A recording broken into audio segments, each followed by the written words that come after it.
China Pakistan మధ్య లోపాయికారి ఒప్పందం ఉందని సంచలన వ్యాఖ్యలు చేశారు ఆర్మీ చీఫ్ ఉపేంద్ర ద్వివేది. చైనాలో ఉత్పత్తి అయిన మిలిటరీ పరికరాలను పాకిస్తాన్ ఉపయోగిస్తుందన్నారు. కాగా సరిహద్దుల దగ్గర భద్రతను మరింత కట్టుదిట్టం చేశామన్నారు ఉపేంద్ర ద్వివేది.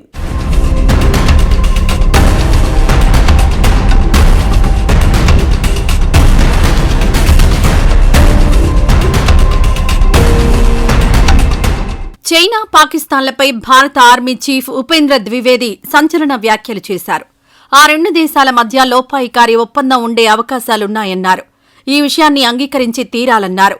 అంతేకాదు తన ఆరోపణకు బలాన్నిస్తూ ఉపేంద్ర ద్వివేది మరికొన్ని విషయాలు వెల్లడించారు. చైనాలో ఉత్పత్తి అవుతున్న మిలిటరీ వస్తువులను లేదా పరికరాలను పాకిస్తాన్ ఉపయోగిస్తోందని ఆర్మీ చీఫ్ ఉపేంద్ర ద్వివేది సంచలన వ్యాఖ్యలు చేశారు. వర్చువల్ డొమైన్లో చైనా పాకిస్తాన్ల మధ్య 100% బంధం ఉందని చెప్పడానికి ఇదొక్కటే సరిపోతుందన్నారు. కాగా భారతదేశానికి ప్రస్తుతం అటు చైనా ఇటు పాకిస్తాన్ నుంచి ముప్పు ఉందన్నదే వాస్తవం అన్నారు ఆర్మీ చీఫ్ ఉపేంద్ర ద్వివేది.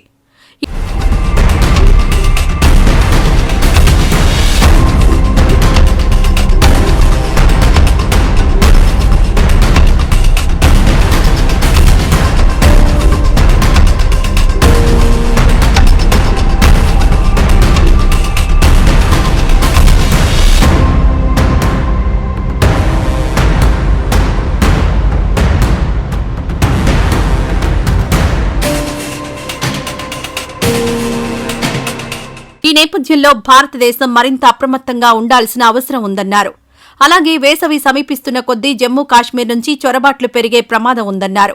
అయితే సరిహద్దు ప్రాంతాల్లో చొరబాట్లను నియంత్రించడానికి భారత ప్రభుత్వం గట్టి చర్యలు తీసుకుంటోందన్నారు. ఈ మేరకు సరిహద్దుల దగ్గర విధులు నిర్వహిస్తున్న సేనలకు ప్రత్యేక ఆదేశాలు జారీ చేశామన్నారు. అయితే 2018 నుంచి ఉగ్రవాద సంఘటనలు బాగా తగ్గాయని ఆర్మీ చీఫ్ ఉపేంద్ర ద్వివేది వెల్లడించారు. దీనికి కారణం సైన్యం నిఘా పెంచడమేనన్నారు. కాగా జమ్మూ కాశ్మీర్ నుంచి పాకిస్తాన్ ప్రేరేపిత ఉగ్రవాదులు అప్పుడప్పుడు భారత భూభాగంలోకి చొరబడుతూనే ఉన్నారు. అయితే సరిహద్దుల దగ్గర ఇటీవలి కాలంలో భద్రతను కట్టుదిట్టం చేయడంతో గతంతో పోలిస్తే చొరబాట్లు తగ్గాయనే చెప్పుకోవాలి. చైనాతో భారతదేశానికి కొంతకాలంగా గొడవలున్నాయి. అరుణాచల్ ప్రదేశ్ విషయంలో భారత్ చైనా మధ్య కొంతకాలంగా వివాదాలు నడుస్తున్నాయి. అరుణాచల్ ప్రదేశ్ తమ భూభాగమని భారతదేశం ఎన్నిసార్లు చెప్పినా డ్రాగన్ చైనా వినిపించుకోవడం లేదు. అరుణాచల్ ప్రదేశ్ తమదేనంటూ పనికిమాలిన వాదనలు చేస్తోంది. కొంతకాలం కిందట కూడా అప్పటి చైనా రక్షణ మంత్రిత్వ శాఖ ఇదే పాట పాడింది. దీనిని భారత్ ధీటుగా తిప్పికొట్టింది. నిరాధార వాదనలను పదే పదే వల్లెవేయడం ద్వారా వాస్తవాలు మారిపోవని డ్రాగన్ చైనాకు మరోసారి స్పష్టం చేసింది. కాగా 2020 జూన్లో అరుణాచల్ ప్రదేశ్ ప్రాంతంలోని సరిహద్దుల్లో కీలకమైన రైల్వే ప్రాజెక్టును ప్రారంభించింది చైనా. యాన్ లిన్షీ రైల్వే లైన్ ప్రాజెక్టుగా ఇది పాపులర్. ఈ రైల్వే ప్రాజెక్టు చేపట్టడం వెనుక సైనికపరమైన లక్ష్యాలున్నాయని రక్షణ రంగ నిపుణులు అనుమానిస్తున్నారు. సిచువాన్ టిబెట్ రైల్వే లైన్ ద్వారా అరుణాచల్ ప్రదేశ్లోని సరిహద్దు ప్రాంతానికి చైనా చాలా సులభంగా ఆయుధాలను క్షిపణులను తరలించవచ్చని మిలిటరీ అధికారులు అంటున్నారు. దీంతో సిచువాన్ టిబెట్ రైల్వే ప్రాజెక్టు వివాదాస్పదంగా మారింది. అలాగే వివాదాస్పద ప్రాంతాల్లో పెద్ద ఎత్తున నిర్మాణాలు చేపట్టింది. గ్రామాలకు గ్రామాలే నిర్మిస్తోంది. అంతేకాదు సరిహద్దుల్లో అక్రమంగా రైల్వే ప్రాజెక్టులకు కూడా శ్రీకారం చుట్టింది.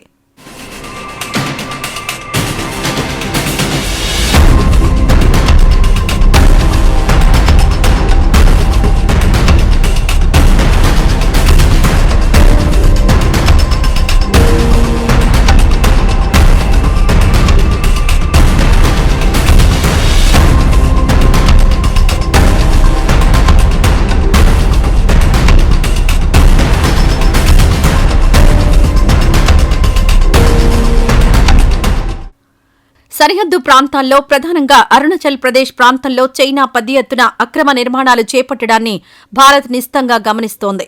రెండు దేశాల మధ్య ఉద్రిక్తతలు పెరగడానికి సరిహద్దుల్లో చైనా చేపట్టిన నిర్మాణాలు ప్రధాన కారణమంటున్నారు రక్షణ రంగ నిపుణులు.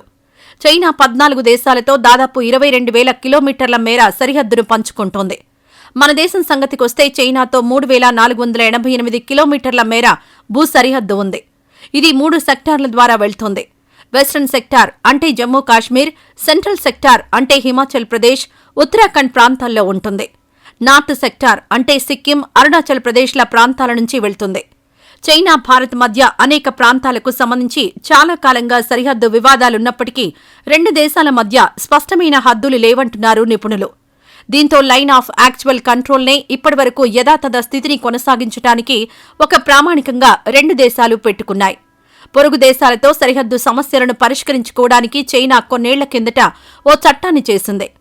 భారతదేశంతో సరిహద్దు గొడవలకు సంబంధించి చైనా ప్రత్యేకంగా చట్టం చేయడం ఇదే తొలిసారి అంటున్నారు మిలిటరీ నిపుణులు.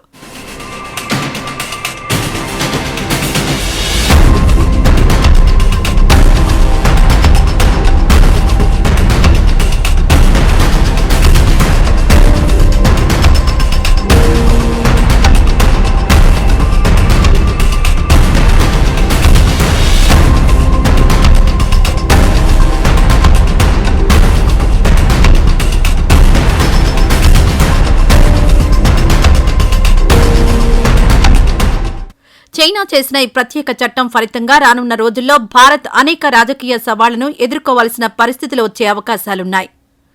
రానున్న రోజుల్లో సరిహద్దుల దగ్గర మరింత ఉద్రిక్తతలు నెలకొనే పరిస్థితులు కనిపిస్తున్నాయి. ఈ నేపథ్యంలో చైనా దురాక్రమణలకు చెక్ పెట్టడానికి భారత్ కీలక నిర్ణయం తీసుకుంది. జోరావార్ ప్రాజెక్టు పేరుతో సరిహద్దుల్లో యుద్ధ ట్యాంకులను మోహరించాలని భారతదేశం నిర్ణయించుకుంది.